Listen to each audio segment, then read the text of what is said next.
Now, getting into our first segment of the day, I want to touch on some NFL draft as we are 2 weeks until the day one picks. The first round kicks off on April 25th. So we're going to be diving into the top 10, at least for now. We've talked about some quarterback landing spots and that whole conversation. We're going to be continuing to progress through sort of the draft talks as this comes. But as for today, I wanted to really focus in on the top 10. But again, if in our comment section you want to provide some other types of questions you have, be happy to answer anything. But on that note, diving into the top 10, of course, it is the Chicago Bears sitting as the number one overall team in this draft. And it is just about a lock at this point that Caleb Williams is going to be the first overall pick. It's been this way for some time now, and I know that he's not the most popular player necessarily among a lot of fans, but it did always seem like this was going to be the case. We always have that cycle in the media where a lot of people are arguing for maybe the first overall pick isn't going to be the likes of Caleb Williams, this generational prospect. But we have sort of come back full circle, and here is where we are. So not going to spend too much more time on it, and it seems like the draft is going to be starting at the number 2 overall pick, where I believe that the Washington Commanders, it's been reported, for the past month that they are going to be sticking to their guns, holding on to that pick with the second overall, and they're going to be taking a quarterback. The Commanders traded Sam Howell earlier this offseason, leaving just Marcus Mariota, Jeff Driscoll, and Jake Fromm as their quarterback room. Not only are they likely to be taking a quarterback with the second overall pick, but unless you really have faith in Marcus Mariota and his ability to sort of bounce back after a season on the bench in Philadelphia, it seems like their quarterback is going to be the week 1 starter. For a bit there, it was seeming like J.J. McCarthy potentially could be a riser, and he's definitely still risen up draft boards and is going to find himself possibly, maybe even very likely, in the top 10. I don't think that's where Washington is going here. Sounds like Jaden Daniels is going to be the pick. Again, needing a day 1 starter, Jaden Daniels, more league ready, I would say, than Drake May is. So that is where I expect them to go. Speaking of Drake May, I do think that is the direction the Patriots are going to go at the number 3 overall pick. They do have somebody else in their quarterback room who is more capable of being a starting quarterback week 1. And I think that Brissett, the past couple years, has been actually more talented than the opportunities he's been given, both in Cleveland. I mean, he got the opportunity for the first half of the year in Cleveland in the 2021 season, but Watson came back, and Brissett, I think at that point, just with Watson being as rusty as he was, missing over a year and a half of the NFL, I think that Brissett was the better quarterback at the time, and I think he was the best quarterback in Washington last season over Sam Howell. So that means that the Patriots can sort of afford to go with a more of a project player at the position, and I see them taking Drake May, who I actually do like as a prospect as well. I think he has the physical tools, the arm strength, the accuracy, the consistency, and some of the mental mistakes is where people come into question about Drake May. And the Patriots offense does have a lot of holes, especially at the wide receiver and offensive line positions, that makes a lot of people also second guess whether or not the Patriots are going to stay at number 3. And that is definitely fair. I wouldn't be shocked if they traded down. But I do also think that the quarterback position is the hardest one to fill. And as long as the Patriots are sold on any one of these prospects, again, I do like Drake May, they should take that and not worry about the rest of the roster, because this is a very deep class in terms of offensive linemen and wide receivers. So they'll be at the top of the draft order in the second round as well, in the third round, where you can still get some value out of those positions deep. I think that the Patriots sort of have to take a swing, though, at the quarterback position and try and fill it here. Again, comes down to whether or not they actually like these prospects. They've brought in the likes of Jaden Daniels and Drake May and J.J. McCarthy in for meetings as of late. But I do believe that they should stick at number 3 and take a shot at the quarterback position. 4 and 5 appear to be potential trade down spots with both the Cardinals and the Chargers. I do like the idea of the Chargers trading down more than I do for the Cardinals. The Chargers have been an organization that has really mismanaged a lot of free agency moves and such over the past few seasons that forced them into financial trouble. We saw them have to part ways with a lot of key pieces from the past few years, this past offseason as a result of that. They bring in Jim Harbaugh, which is obviously the splashy, exciting move from a head coaching standpoint, but I don't think that that means they have to go all in with that splash move this offseason, where there's a very good bargain they can get in return. Like I mentioned, I do sort of prefer getting the player over the picks, but for the Chargers, they already have their quarterback locked in for the foreseeable future with Justin Herbert. They have a chance to make a move with Minnesota, where they have multiple first-round picks, both 11 and 23. It's clear that the Vikings want to make a move and try and trade up. The Chargers can still get a receiver weapon likely at the number 11 pick, and again, offensive line as well, if that's the direction they wanted to go in. There's a bunch of talent deep in the first round and past that in the first few days of this draft, and I do think that the Chargers can sort of reshuffle their hand a little bit and fill in some very much needed holes, while the Cardinals, yes, could also definitely benefit from adding some extra draft capital as well. But if I'm Arizona this offseason, I do feel like there is some level of, you want to see whether or not Kyler Murray can actually be your franchise quarterback. I know that not very many people are still high on him. I've never necessarily been all that high on him myself, but the Cardinals were enough to the point where they gave him the contract extension, and now they're sitting with this asset that is a little bit viewed as a negative, and he was the number 1 overall pick a few years ago. He showed some promise early in his career when he had some actual weapons around him,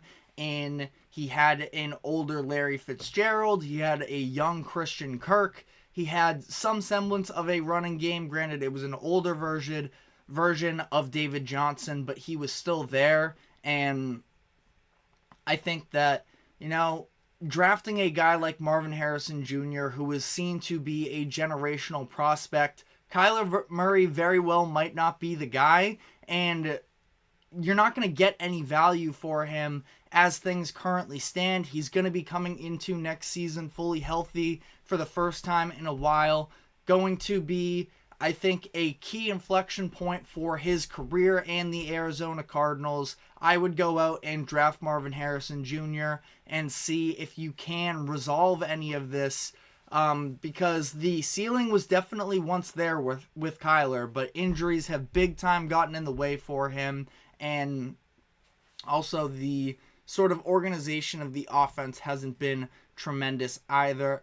Number 6, we have the New York Giants. They have been talked about of the potential of trading up for a quarterback.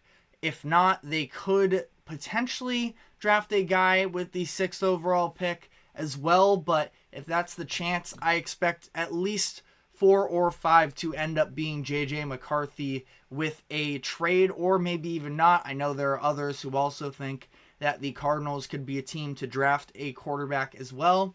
I think that's much less likely. But one way or another, I think that the Giants are going to be sitting in a position at the 6th overall pick where the first 4 quarterbacks have already gone off the board. I don't really suggest going up to make a trade to go get a quarterback either. A lot of holes at wide receiver and offensive line, and I've never been the biggest fan of Daniel Jones myself, but also there has been a very severe lack of talent at the receiver position especially, and that's the direction I think the Giants should go with this pick. They've been very heavily attached to Malik Neighbors, and I think that that would be the right decision. As for Daniel Jones, they signed him to this contract extension last offseason. They have this upcoming season as the one last year where he's going to be at that expensive number. But after that, they do have an out. And if they want to go in a different direction, they still can. They have also had a very bad offensive line. So really, O-line, receiver, both of these are options for them. But I think they go in the wide receiver direction. Malik Neighbors, again, is the one who's been very heavily tied to the Giants. But Rome Odunze is also a terrific talent as well. If he ended up going off the board at number 6, I wouldn't be shocked either necessarily. The Titans are number 7, and they have repeatedly been mocked as taking an offensive tackle. They've made some moves in the past couple off seasons to try and bolster some of the receiver talent in DeAndre Hopkins, and more recently Calvin Ridley. Just went and spent a ton of money on him this past off season. So they could go in a receiver direction as well, but that offensive line is pretty weak, has definitely aged over the past couple seasons. Saw them bring in a new center this offseason, but on the perimeter with those offensive tackles could definitely use work. So Joe Alt is somebody who has been at the top of these draft projections for pretty much the entire year. There are some other names as well. Olu Fashanu is another big-time name out of Penn State that has spent most of the year in the top 10. We've seen Fuaga be a riser from Oregon State throughout this draft process as well. J.C. Latham is one other name that is probably plays more of the right side during his time at Alabama, so I'm not sure if he would be the first tackle off the board based off of not having experience at least as the blind side guy. But all of them options here for Tennessee as they try and see whether or not they do have anything there with Will Levis, who did show some promise last season in my eyes. Moving on to number 8, we have the Atlanta Falcons, who seem like they're going to have their pick of the first defender in the draft. This isn't the strongest defense class in the world, but also it's a little bit overshadowed by a lot of the talent on the offensive side, where, of course, with all the quarterbacks and receiver options and the offensive line as well, I do think that Atlanta, who definitely is going to need some help on defense, even though they did do a pretty solid job last season. They were 21st in sacks. They were last in pass rush win rate, and they are losing both of their top 2 sack leaders from last season in Calais Campbell and Bud Dupree, who are both currently free agents. So Falcons could potentially look to bring them back, but as things currently stand, not a ton of talent on that front end of the defense. Grady Jarrett was dealing with an injury last year, so maybe we can expect a bounce-back year from him coming up this season, but I absolutely think that they could benefit from adding a big-time defender here. Jared Verse is another name if you aren't high on Dallas Turner, but I think it's going to be Dallas Turner. He is just an elite athlete, shows that aggression on the field as well. Jared Verse was maybe slightly disappointing this year. I don't even know if that's necessarily fair. It was a Florida State defense that was sort of very well dispersed through the group, but Verse just seemed like early in that year, especially when they played against LSU, he was wrecking stuff and has been on the come up the past couple seasons. I believe he was at Albany when he first started his college career and is going to be a first round pick, but I don't think he's going to be the first defender off the board necessarily.